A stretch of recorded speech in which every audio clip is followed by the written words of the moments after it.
Today, conservative activist and Trump ally Charlie Kirk was killed. He was shot in the neck in an event at Utah Valley State University. He was 31 years old. Kirk was invited by a student group and was speaking when he was shot from about 200 yards away from another campus building. Witnesses say one shot was heard and Kirk recoiled with blood coming from his neck. According to the FBI Director Kash Patel, a manhunt for the suspect was underway and he was apprehended. Phil Ward is live now with a reaction to the tragic event. Philip? Mike, we're being joined now by Erie County Republican Chairman Tom Eddy. Sir, thank you for being with us tonight on what is a very dark day in American history. What are your thoughts tonight, Tom? It's just tragic. You know, Charlie Kirk, I had the opportunity to talk to Charlie several times, and he was just a kind person. Obviously, he's a father, he's a husband, and I can't imagine what his family's going through. I really feel bad for them. I mean, his wife has got to be just devastated to lose him. Tom, what do you think Charlie Kirk will be remembered for? I think Charlie Kirk will be remembered for the fact that he was always a very positive individual. When I talked to him or when I listened to him speak at colleges, he was always letting anybody question his beliefs, and then he would respond in a positive way. He never would put anybody down. And I think he tried to form his responses so that the people that were asking him questions would think and explore what they were really saying. And I think he did an excellent job at doing that. Tom, do you think that this is where we've come to as a society in America, where political figures are now being shot but also killed now? Well, it's the rhetoric. The rhetoric is unbelievable.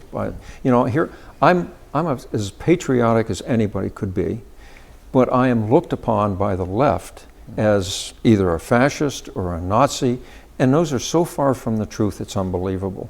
But when they continue this negative rhetoric all the time, there are people out there that actually respond to it, as this person, whoever it may be, shot Charlie Kirk. And it's just a terrible thing that's happening in our country. Quote tonight from a witness, Tom: "I looked around, there was no security. We were able to walk right in. Nobody checked my ticket. We were able to go through the door, go through some students, all the way down to the front row, wide open for anyone to go to that event." Are you surprised by the lack of security there? Well, you know, I looked, this was at Utah, and Utah is a pretty conservative state. And from what I gathered before I came in here, they said it was a man with a high-powered rifle that shot him from a building quite a distance away. And so, you know, it wasn't somebody up front in the front row that pulled out a gun and shot him. But it is surprising. I know when I tried to have Charlie Kirk come here a couple years ago, I talked to him, and he had 3 security people at that time that he had to bring with him. And so I think there's security, but it's not at the same level that you would see with regard to if the president was there or something of that nature. Tom, just finally, we have former President Barack Obama who will be here soon. That's right. Former Vice President Mike Pence will be here in Erie. Are you concerned with the safety and security for them? I think, well, they'll probably have Secret Service protection. And so I'm not, I mean, I think, I have a positive feeling about Erie and the people in Erie, and I don't think anybody's going to do anything to them. And I think it's a great thing that ex-presidents or vice presidents come to Erie and willing to speak to the people of Erie. And the community, I think, benefits from that.